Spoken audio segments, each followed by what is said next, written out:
Hello, everyone. Welcome to this lecture called Coercive Control in the Birth Chart, Astrology, Power, and the Subtle Violence of Control.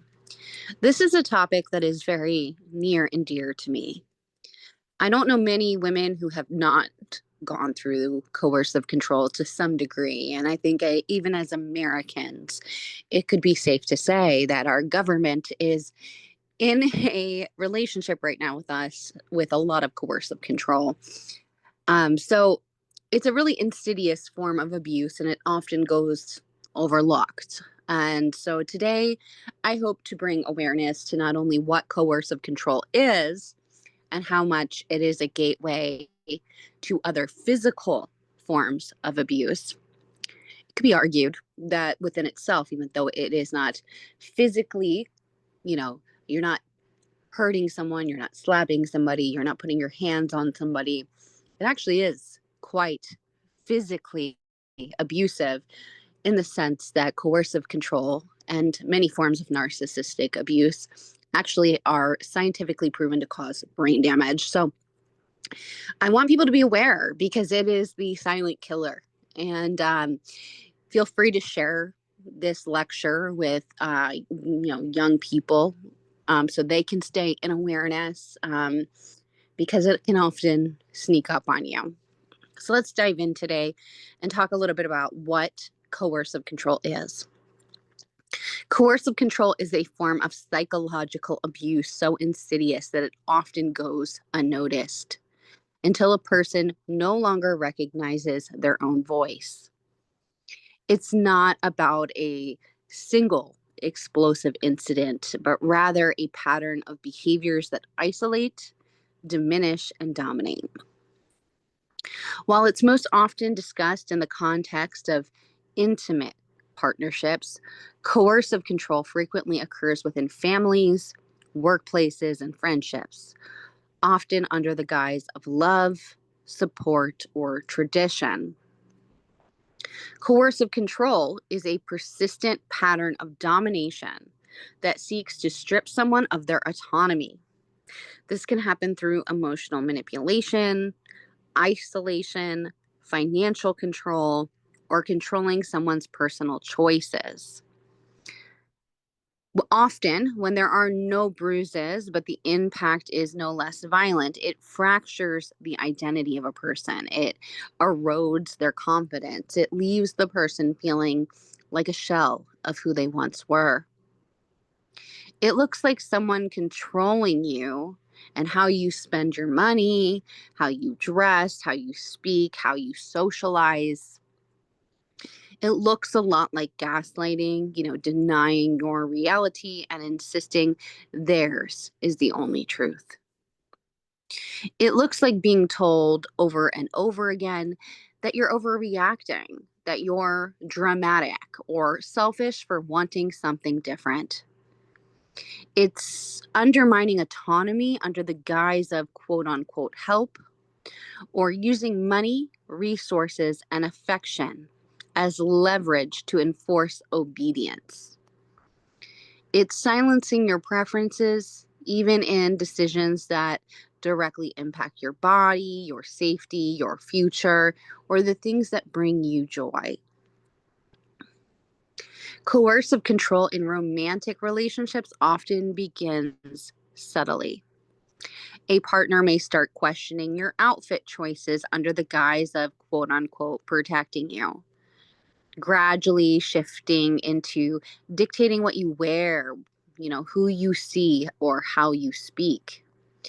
So over time, you find yourself isolated from friends and family, not because he forbade it outright, but because every hangout became a conflict.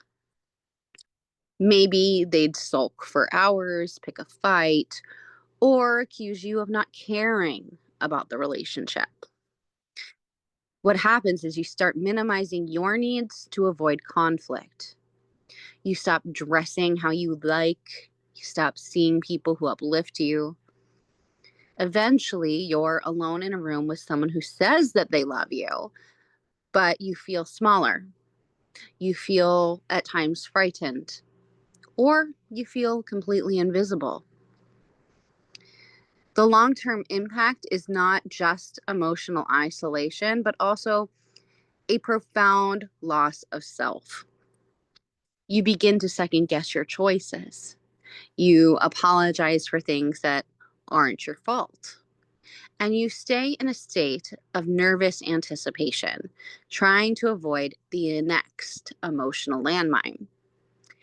Now, in family systems, coercive control often masquerades as duty or tradition. A parent, for example, may demand, you a certain career path, for example, a certain partner, a certain lifestyle. They might leverage financial support or even emotional closeness as currency. So you might, well, I paid for college, so I get to stay in like where you live or what you're doing with the money. You might hear all that we've done for you. This is how you repay us. These kind of quotes, these kind of statements are, you know, red flags for coercive control. They're not expressions of love. Let's be clear about that. They're tools of dominance. So the child who is now an adult learns to perform obedience while dying inside. It has been said by activists in the community that coercive control is murder slowly.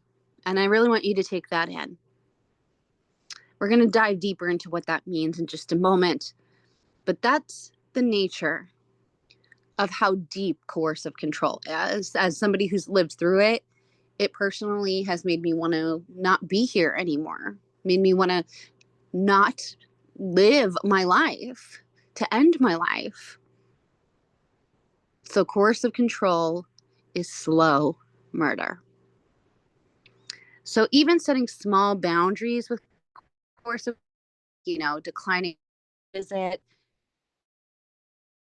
a trip, for example, violent treatment, character assassination, the psychological cost of this, it is immense. A fractured identity, persistent guilt, chronic people pleasing, and difficulty making independent decisions without feeling selfish or disloyal. The message is clear in narcissistic families. Your autonomy is a betrayal. So when coercive control exists within a family unit, the impact can be devastating and multi-generational. Families are meant to be, systems of care, systems of support, or emotional safety.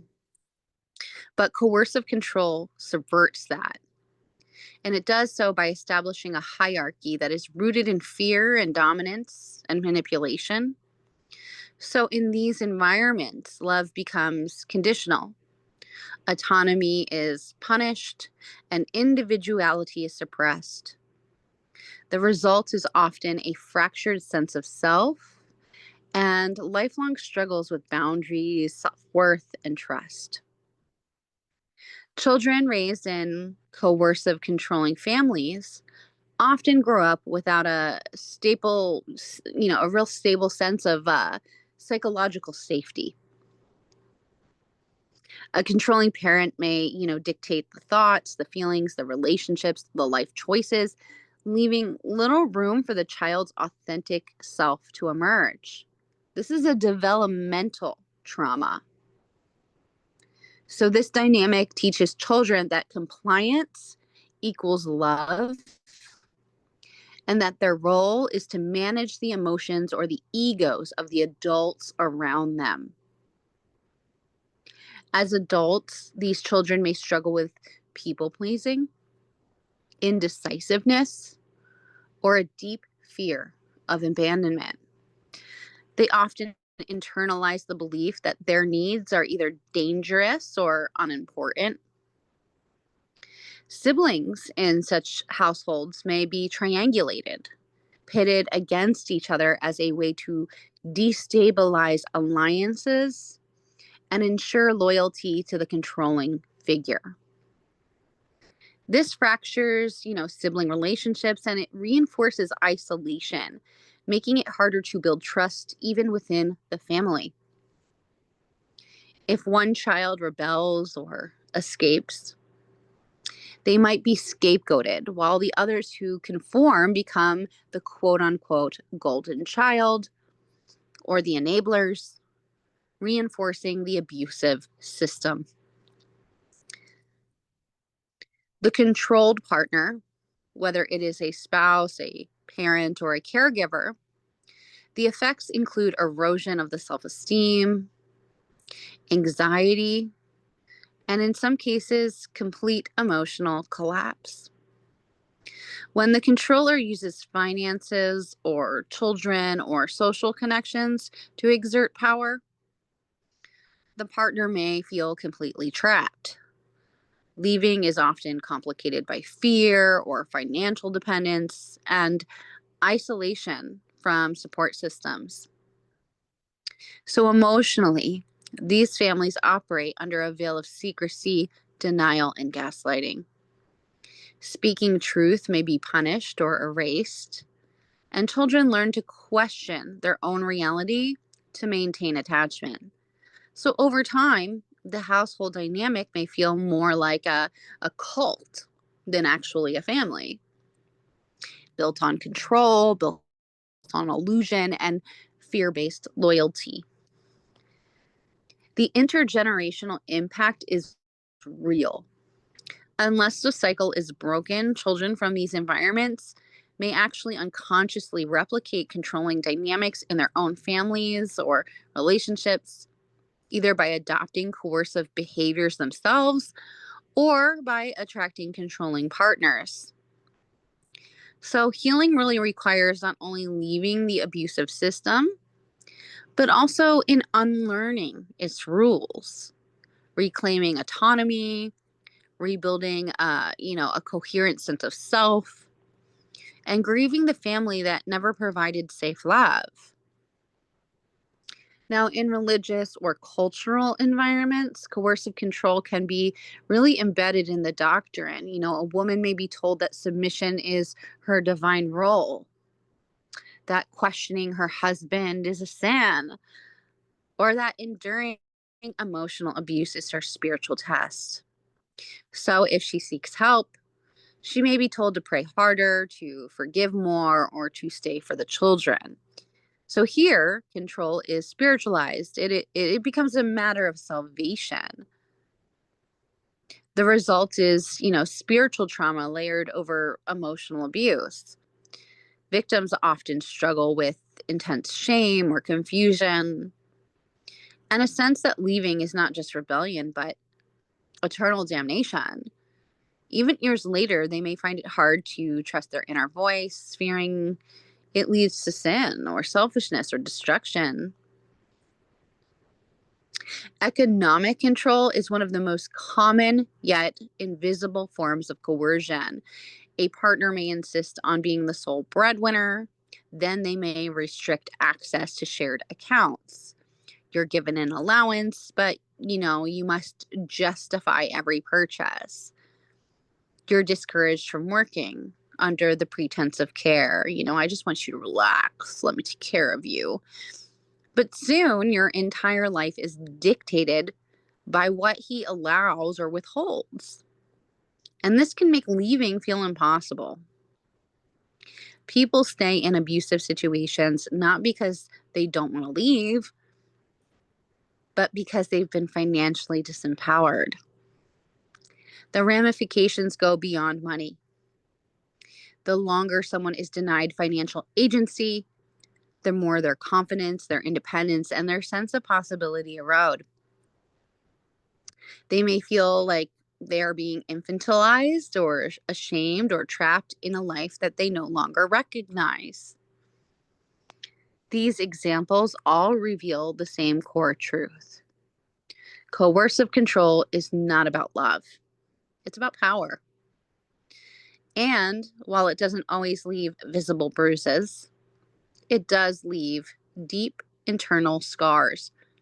Things like a fractured self trust, complex PTSD, disassociation, people pleasing, suicidal ideation, and a profound grief over the life or the voice or the self that was lost.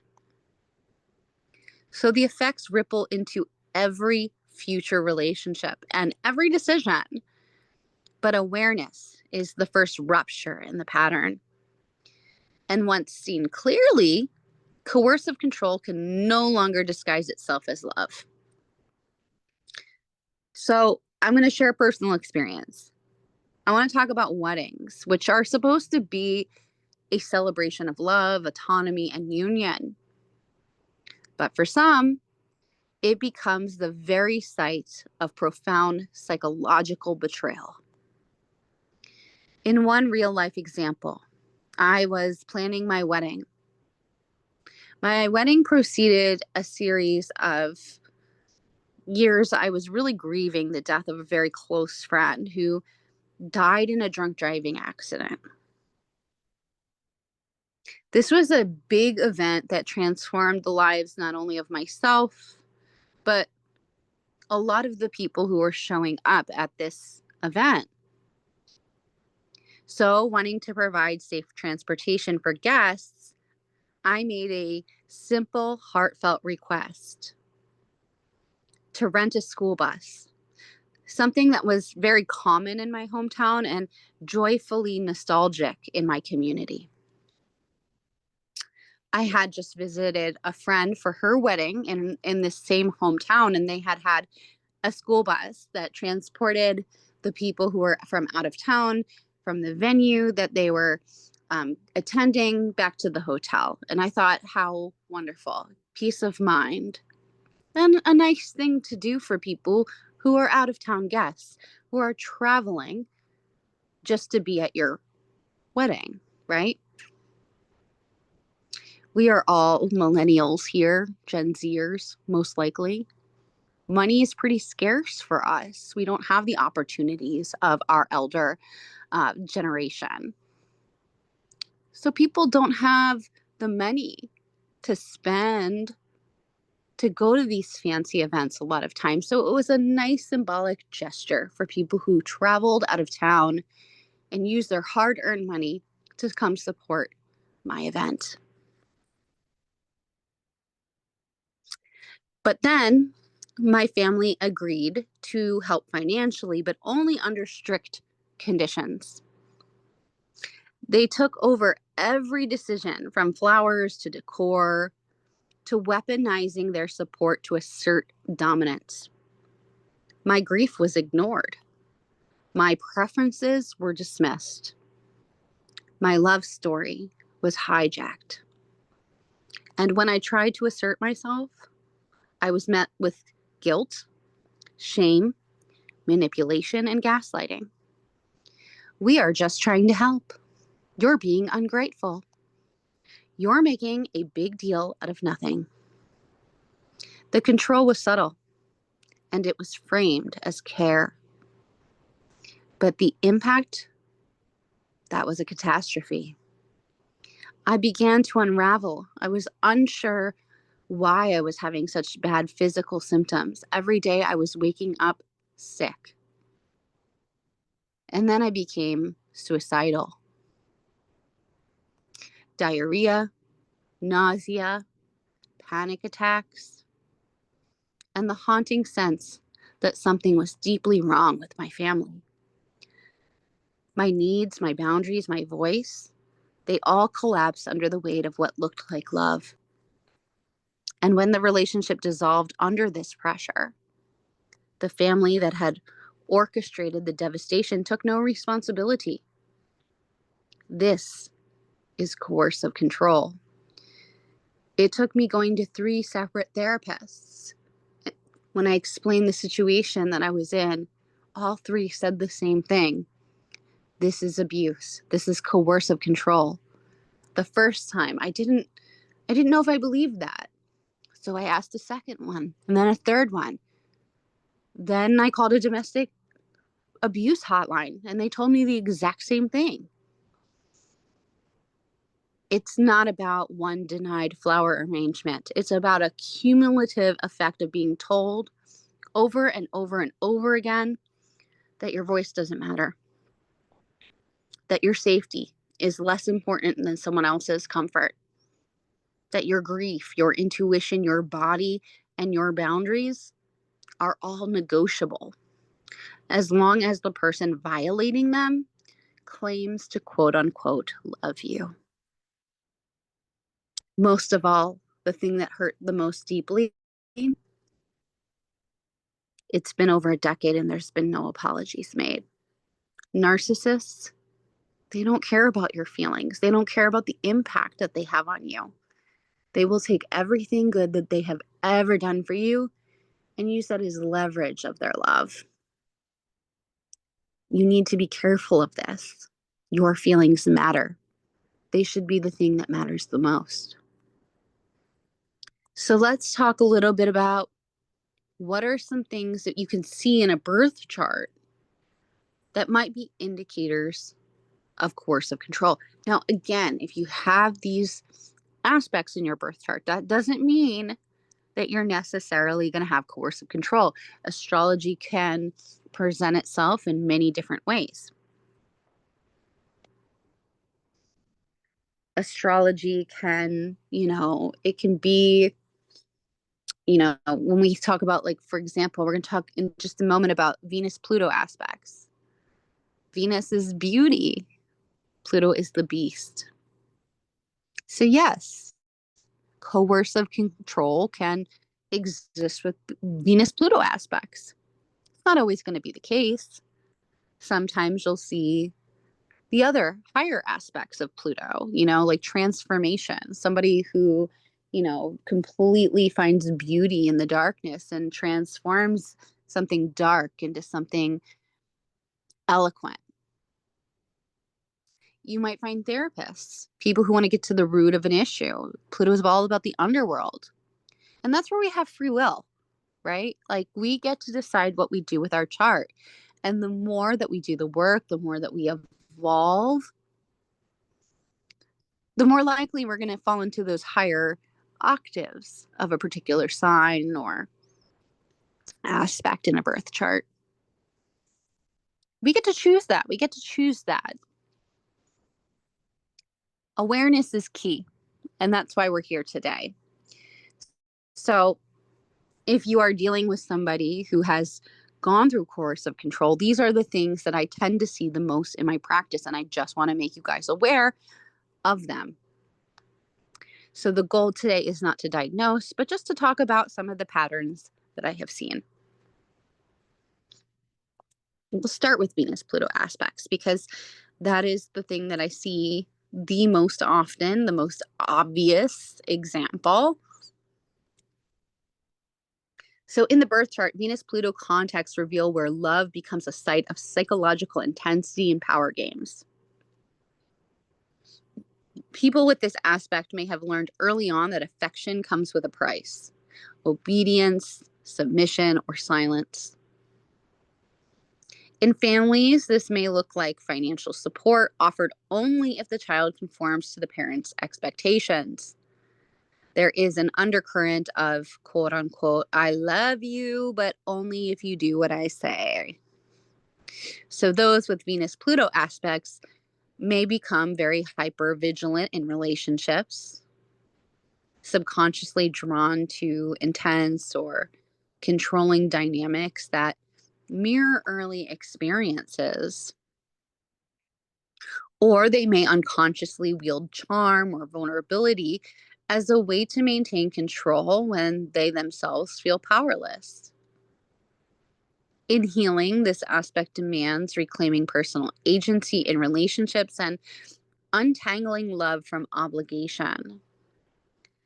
Because real love doesn't come with strings. Real love doesn't require you to silence yourself, to shrink, to conform, or betray your instincts to stay safe. Real love doesn't punish or possess or perform. It supports without controlling. It gives without keeping score. It sees you even when you're messy, grieving, scared, or full of contradictory desires. Real love says, I want you to be fully yourself, even when that self is inconvenient to me. The seed of Venus Pluto dynamics is, planted long before any adult romance. In the fertile but treacherous soil of early attachment, a child learns, often without conscious awareness, that the currency of care is conditional and that closeness carries a tax. When mom's approval is, meted out like rations, generous, but only if you behave, or withheld if you disappoint, the psyche learns two impossible truths at once: that love is earned through submission, and that the self must be wielded as a bargaining chip. In that split, part of you craving affection, part of you seething at the price, you begin to equate intimacy with negotiation and surrender with safety. That original bargain, struck in subconscious desperation, quote unquote, I will be small enough not to scare you, becomes the template for every subsequent contract that your heart signs. At the root of it, Pluto's subterranean pull drags your Venetian longings into the underworld of the psyche, where shadows and secrets reign. Here lives the compulsion to replay the family drama, to seek partners who unconsciously invite the same conditional love, so that you can finally, get it right, or perversely punish the world for your child's betrayals. The magnetism that you feel towards this intensity, it's not some spicy kink, but it is a replay of the primal wound, an urge to master the very powerlessness that you once endured. Charm becomes a weapon, vulnerability a leverage point, all designed to ensure that you won't be abandoned again. And yet each reenactment only deepens the script. More drama, more control, more silent deals made in the dark.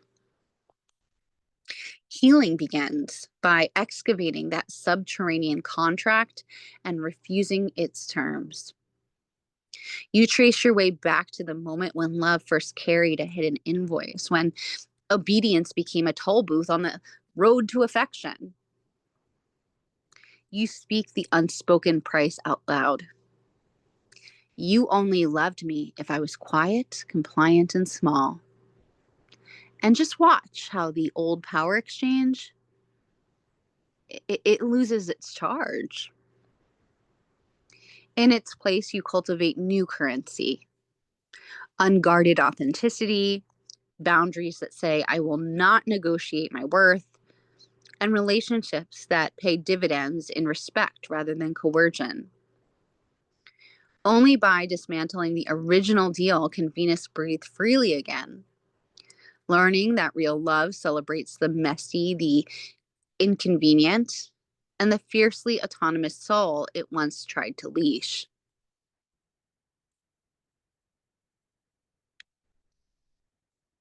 Now we're going to talk about Mercury square to Pluto in the birth chart and how I see this often playing out in coercive control dynamics. So Mercury square, or even opposite Pluto, can show a mind that is under siege, either by others or by intrusive thoughts. This aspect often reveals a psychological power struggle through language. It may manifest as someone who uses words as weapons, interrogating, undermining, and psychologically cornering others.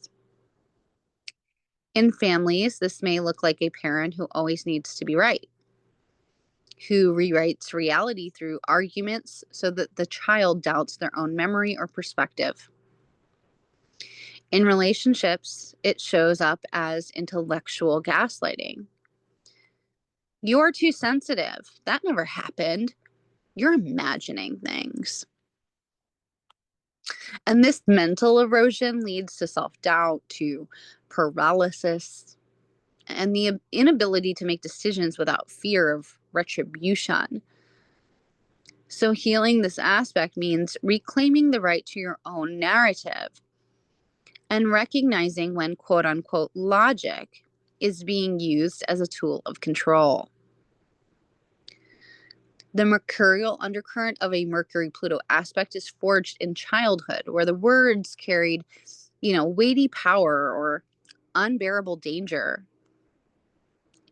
If you have this, you may have grown up, learning that speaking your mind could either unlock a vault of hidden approval or trigger a silent but palpable withdrawal of love.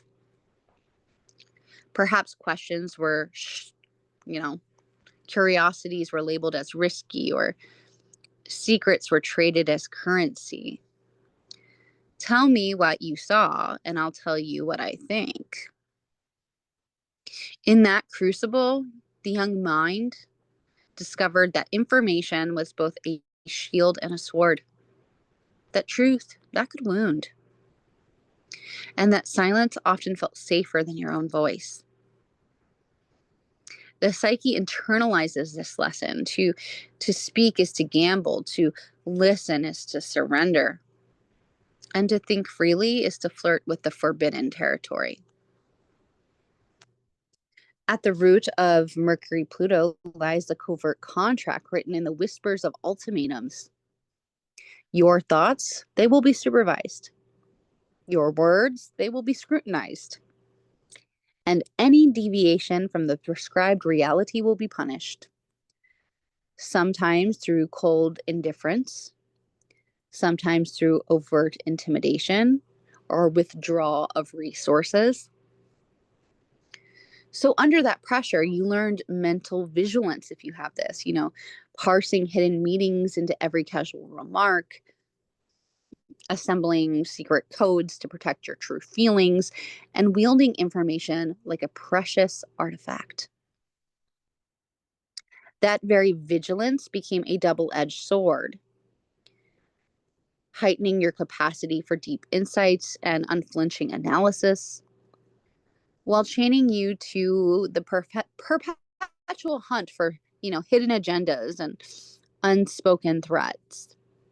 So over time, Mercury Pluto can warp into a compulsion to wield language as a means of control, shaping narratives, exposing vulnerabilities, or orchestrating confessions, because this is the script you first learned to play. So the mind becomes a theater of power plays, where conversation is strategy and persuasion, it feels like survival. You might find yourself magnetized to relationships with an undertone of mental dueling, where every exchange is a subtle test of who holds the reins. Or you retreat into an inner fortress of secret knowledge, believing that hoarded truths will keep you safe from, being outmaneuvered again. So healing the Mercury Pluto wound requires reclaiming the right to speak and to think without ransom. You begin by unmasking the early bargains. If I speak honestly, I will be shamed or I will be silenced. And naming them in the light. You practice speaking small truths and observing that they do not implode the world. You test the waters of unguarded curiosity, letting genuine questions rise and fall without editing them for potential fallout. In time, the razor sharp edge of suspicion dulls, allowing conversations to be a bridge rather than a battlefield. Real empowerment comes when you realize that your voice need not be a hostage to past fears, and that thoughts unleashed in kindness can heal where secrets once were wounded. At its heart, control is born out of a primal fear that the world is unpredictable, that the people that we love can withdraw at any moment, and that chaos lies just beyond the fragile veneer of everyday life. People have a desperate fear, oftentimes, of being perceived poorly. And so that perception often matters more than the actual reality. In infancy, when a caregiver's mood swings or unmet needs can feel like a matter of life or death, the child begins to equate stability with safety. Control becomes the anecdote, a way to hold the storm at bay by shaping the environment, the people in it, and even one's own inner impulses. It's not malice or tyranny, it's a desperate wager against vulnerability. If I can make you behave just so, then I can keep my thoughts hidden or my emotions neatly folded, and then perhaps nothing terrible will happen. The irony is, in doing that, the worst things actually happen under the surface. That wager hardens into patterns when we realize that our attempts are just mere survival instincts that, you know, might work for us. A tone of voice that once hushed a tantrum now tames arguments at dinner. A withheld confession spares us a frown. The brain rewards these small victories with relief, teaching us to tighten our grip the next time anxiety rises. So before long, control, it seeps into every corner of our psyche. Not just towards others, but towards ourselves, our bodies, our desires, and even our thoughts. We become our own jailers, editing impulses and censoring longings to keep the old fear from roaring back. But underneath it all, it just pulses a sense of powerlessness that never quite goes away. Control is an illusion. We chase illusion of control to mask the deeper wound. The belief that we were never enough as we were. That missing piece of acceptance or safety, it can be secured if we line up the world perfectly. And this illusion, it turns relationships into transactions and emotions into currency and intimacy into a negotiation table. We clutch at control when love feels conditional, when silence seems safer than speaking our truth, and when surrender feels like stepping off a cliff. True liberation begins when we trace those patterns back to the original ache and we face it unflinchingly.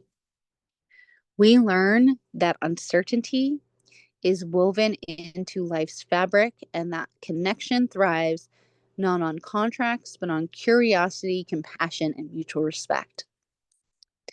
By welcoming unpredictability, letting ourselves fumble, speak without armor, and fail without fear, we loosen the grip of control.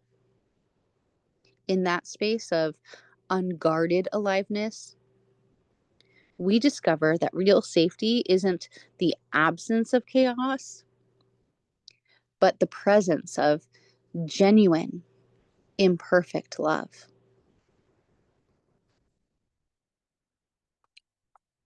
Let's talk about Moon Pluto aspects. So, Moon Pluto aspects are difficult oftentimes. The moon is the most sensitive part of our chart, it's our emotional landscape and our family. So, these aspects don't cause abuse, but they often indicate a person whose early emotional landscape was shaped by power struggles, unspoken rules, emotional enmeshment, or outright domination. With Moon Pluto, love is rarely just love. It's fused with survival. For someone with this aspect, emotional safety may have always come at a cost. A child with a Moon Pluto parent, they may be deeply attuned to that parent's emotional states, constantly scanning for shifts in mood, withdrawing when things feel unsafe, or morphing themselves to meet the parent's unspoken expectations. In some families, this can look like overt control, rage, possessiveness, guilt tripping. In others, it's more subtle. A parent who quote unquote means well, but violates boundaries in the name of closeness. They may overshare, overreach, or fuse their identity with the child's, leaving no room for the child to develop emotional autonomy. So, this creates a core wound around being emotionally consumed. People with Moon Pluto often struggle to feel safe expressing their own feelings because they've been trained, consciously or not, that their emotions must be managed or hidden or sacrificed for others. Love becomes dangerous and intense or even overwhelming. When coercive control is present, especially from caregivers, it often imprints a belief that being loved means being controlled. That family means surveillance. That to be close to someone is to lose yourself. So, as adults, these individuals may feel drawn to partners who replicate those dynamics: intense, brooding, emotionally manipulative, or even withholding. They may become fiercely private or guarded, terrified of vulnerability because the last time that they opened up, it was used against them. So the psychological ramifications include difficulty trusting others, chronic hypervigilance, fear of abandonment, and the unconscious recreation of control dynamics in intimate relationships. Moon Pluto aspects are especially susceptible to internalized coercive control. The inner voice becomes an echo of the controlling parent or partner. Don't be too emotional. You're being selfish. Keep the peace. Even when the abuser is gone, the emotional chokehold remains. People with this aspect often have to reclaim their emotional body from the inside out, learning to trust their feelings, separate their needs from others, and stop policing their own softness. But here's the power of Moon Pluto. Once healing begins, this aspect gives extraordinary emotional insight. These individuals can see through manipulation. They become protectors of the vulnerable. They are the truth tellers and the emotional alchemists.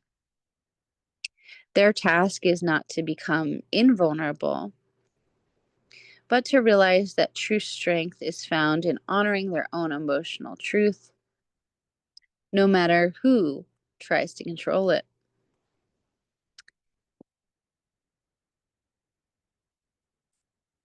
Let's talk about Neptune now. Now, Neptune is a very tricky planet because Neptune rules things that are illusions, things we can't see, but we sense. I loved that, astroseek.com once called it the Lord of the Invisible Empire. I love that one. Neptune dissolves boundaries. And while this can be beautiful or spiritual in artistic contexts, in relationships, it can be devastating. Neptune, square to Mercury or the moon or Venus, this can reflect a person who was taught to doubt their instincts. In childhood, this means emotional invalidation, being told that what you feel isn't real, or being expected to be the good child, even when everything hurts, sacrificing your needs for someone else's repeatedly. So, as adults, these people with strong Neptune aspects, they may be prone to gaslighting. either as victims or as perpetrators. They may unconsciously romanticize those who hurt them or believe that they must save others at their own expense. They may stay in toxic dynamics for far too long because they're holding on to an idealized version of the other person. Neptune's energy can be deeply disorienting, and in the context of gaslighting, Neptune's presence often marks the psychic territory where reality becomes malleable, where a person may struggle to distinguish what is true from what is being projected onto them. This is especially true if we have like Mercury square to Neptune or Neptune on the ascendant. Also, Neptune in the seventh house. Neptune's influence can create vulnerability to manipulation, not because the individual is weak or naive, but because Neptune senses, other people's emotions, making them more empathetic, more receptive. They're sponges, and therefore they are more impressionable. So this hypersensitivity, it can cause someone to override their own intuition in favor of what feels emotionally right, even when it contradicts logic or facts. So when Neptune is in hard aspect to personal planets, especially the moon or Mercury or Venus or the ascendant, it can erode a person's ability to clearly perceive their own needs, thoughts, and identity. Gaslighting thrives in this fog. A person with Neptune square their Mercury, for instance, may doubt their own mind and be more easily swayed by others' versions of reality. If Neptune opposes the moon, emotional boundaries may be thin, and the person could internalize the feelings or narratives of those around them, especially in close relationships. The classic Neptunian vulnerability is the internalized belief that confusion or discomfort must mean that they're wrong, not the other person. So, in this way, Neptune doesn't directly lie, but it makes people more prone to accepting lies as a coping mechanism or as a form of self protection. Neptune's association with idealism and martyrdom also plays a key role in gaslighting dynamics. Those with strong Neptune placements may feel an unconscious need to rescue others or maintain an image of unconditional love, especially in relationships. This can lead them to rationalize harmful behavior or suppress their own doubts, and to stay in dynamics where they're systematically invalidated. Neptune can convince someone that suffering is spiritual, that doubt is a failure of faith, and that the pain that they feel must be their own fault. Gaslighters, consciously or not, often gravitate towards Neptunian individuals because of their emotional pliability and their tendency to prioritize harmony over conflict. Now, the spiritual shadow of Neptune is escapism, the desire to dissolve what is painful rather than to confront it. So, this can manifest in Neptunian people, like as disassociation or substance abuse, spiritual bypassing, or even just like romanticizing toxic people to avoid acknowledging abuse. Gaslighting feeds on this impulse to blur and soften reality. It exploits the Neptunian tendency to see the best in others and to sacrifice clarity for connection. But within that same archetype lies Neptune's power, the ability to attune to subtle truths, to sense what's unsaid, and to reconnect with one's inner knowing. So, with conscious effort and grounded support, Neptune's fog can lift.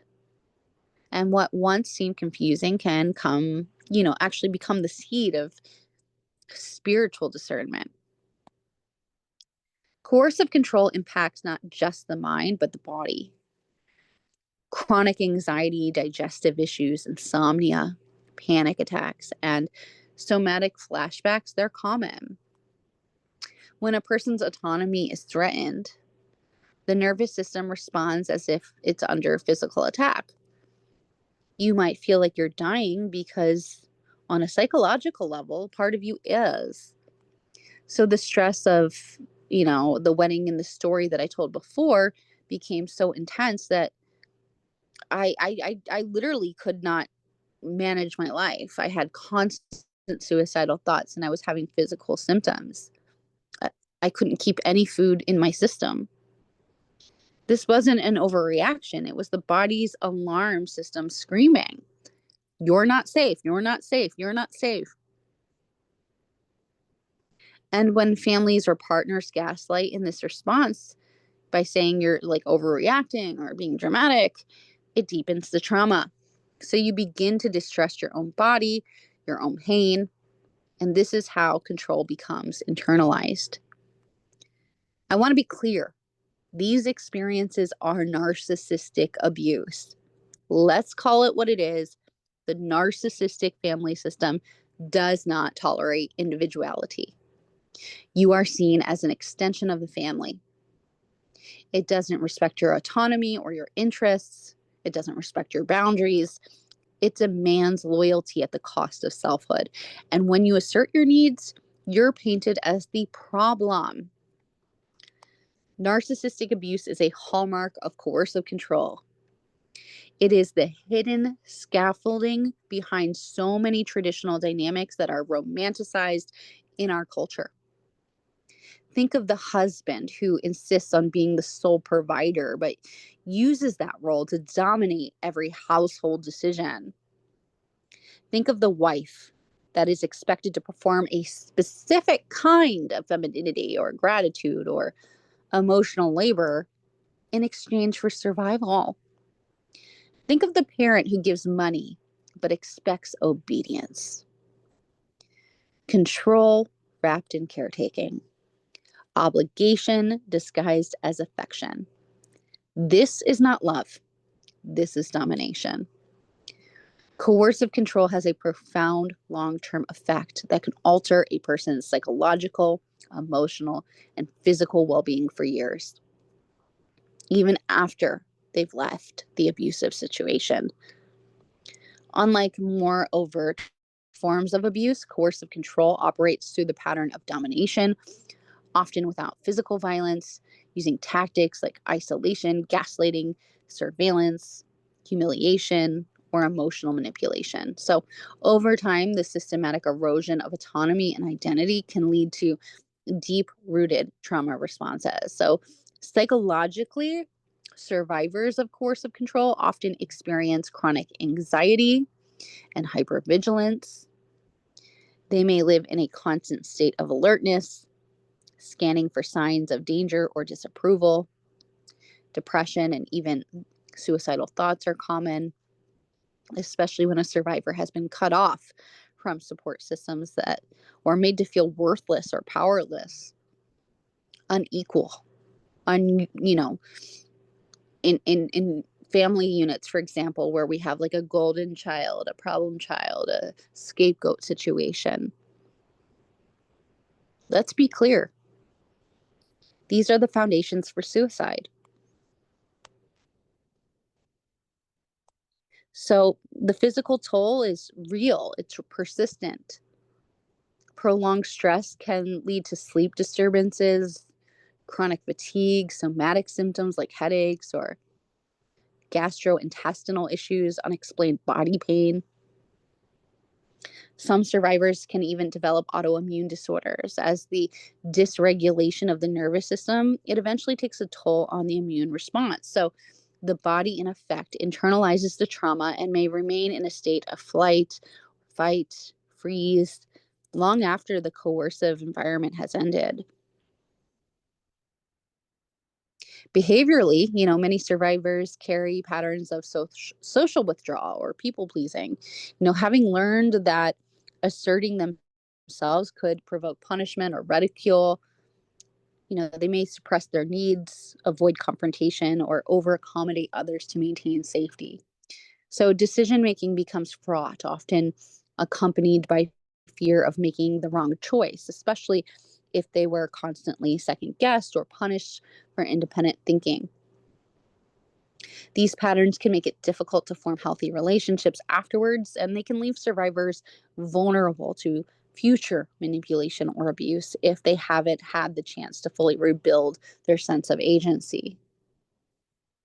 Healing from coercive control is not linear, but it is possible. Recovery often, involves trauma-informed therapy such as, EDMR or internal family systems therapy or somatic experiencing which can all help survivors, reconnect with their bodies and reprocess traumatic memories. So rebuilding trust in one's own perception is critical, as is cultivating supportive relationships and a sense of community. Understanding that the nature of coercive control itself can also be liberating. It allows survivors to name the abuse, to break cycles of self blame, and to begin the work of reclaiming their own autonomy and their voice in their life. Astrologically and psychologically, healing from coercive control involves reclaiming your agency, and this might look like therapy, especially like trauma informed, or you know could look like journaling or voice recording to track your reality when others distort it. It looks like Pluto work, shadow integration, understanding your own power dynamics, transforming rage into clarity. It's boundary work, particularly if Neptune aspects are involved. It's ritual or creativity, using Venetian tools to reclaim joy and identity. It's using astrology not as a sentence, but as a map back to yourself. Coercive control isn't always dramatic, but it does unfold slowly, quietly, and it can be very devastating. But your story matters. Your needs are not negotiable. Your life is not a family project. Real love honors your voice. Real love does not coerce, it listens. Real love doesn't punish, it respects. And no chart, no tradition, no amount of money or blood or history is good enough to stay where your soul is being slowly erased. Astrology doesn't excuse coercion, but it can help us recognize the patterns, to heal the wounds, and to write a different story.